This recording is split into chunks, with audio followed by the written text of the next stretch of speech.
சியா விதைகள் ஆரோக்கியமானதா பார்த்துருவாங்க. சியா விதைகள் நிறைய பேர் ஒரு சூப்பர் ஃபுட் அப்படின்னு நினச்சி சாப்பிட்றாங்க. எந்த அளவுக்கு அதில் சத்து இருக்குது? ஒரு 100 கிராம் சியா விதையில் கிட்டத்தட்ட 450 கலோரி இருக்குது. அப்புறம் 42 கிராம் கார்போஹைட்ரேட் இருக்குது. ஆனால் அதில் 34 கிராம் வெறும் நார்ச்சத்து. ஸோ பெருசாக சுகரை ஏற்றாது. அப்புறம் உங்களுக்கு அருமையாக ஒரு 15-16 கிராம் புரோட்டீனும், உங்களுக்கு நல்ல கொழுப்புகள் வந்து ஒரு 25-30 கிராம் இருக்குது. அதுலேயும் ஒமேகா 3 கொழுப்பு கிட்டத்தட்ட 17 கிராம் கிட்ட இருக்குது.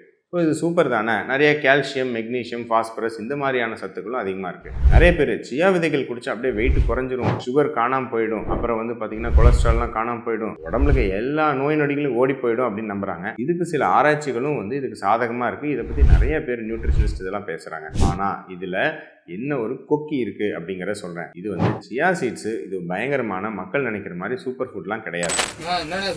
சரிங்களா? அதை எப்படி பயன்படுத்தணுங்கிறது தான் விஷயம். சரிங்களா? இப்போ நீங்கள் சியா சீட் நார்மலாக நீங்கள் பயங்கரமாக ஸ்நாக்ஸ், பஜ்ஜி, போண்டா சாப்பிட்ற நபராக இருந்தீங்கன்னா, நீங்கள் சாயங்காலம் ஒரு பிஸ்கெட், பஜ்ஜி, போண்டா சாப்பிட்றதுக்கு பதிலாக நீங்கள் இந்த சியா விதைகளை ஒரு லெமன் ஜூஸ்லையோ தயிர்லையோ இதுலையோ ஒன்று ஊற போட்டு நீங்கள் ஒரு கப்பு குடிக்க போகிறீங்க. ஸோ அது மூலமாக நீங்கள் ஒட்டுமொத்த கலோரிகள், ஒட்டுமொத்த மாவுச்சத்து, சர்க்கரைகள், குப்பை உணவுகள் இதெல்லாம் நீங்கள் குறைக்க போகிறீங்க. அதாவது குப்பை உணவுக்கு பதிலாக இந்த சியா விதைகள் போட்ட ஒரு பானத்தை நீங்கள் ரீப்ளேஸ் பண்ண போகிறீங்க அப்படின்னா, அது மூலமாக மாவுச்சத்து, கலோரிகள் இதெல்லாம் ஓவராலாக குறையிறதுனால உங்களுக்கு weight loss benefit, diabetic benefit, cholesterol குறையிற பெனிஃபிட் இதெல்லாம் வரலாம். ஆனால் நீங்கள் எப்பவும் போல் எல்லா குப்பையும் சாப்பிட்டுட்டு அதோட 2 ஸ்பூன் சியா விதையை டெய்லியும் சாப்பிட்டா உடம்புல இருக்கிற நோய் நொடிகள்லாம் ஓடி போயிடும் அப்படின்னு நினச்சிங்கன்னா எதுவும் ஓடி போகாது.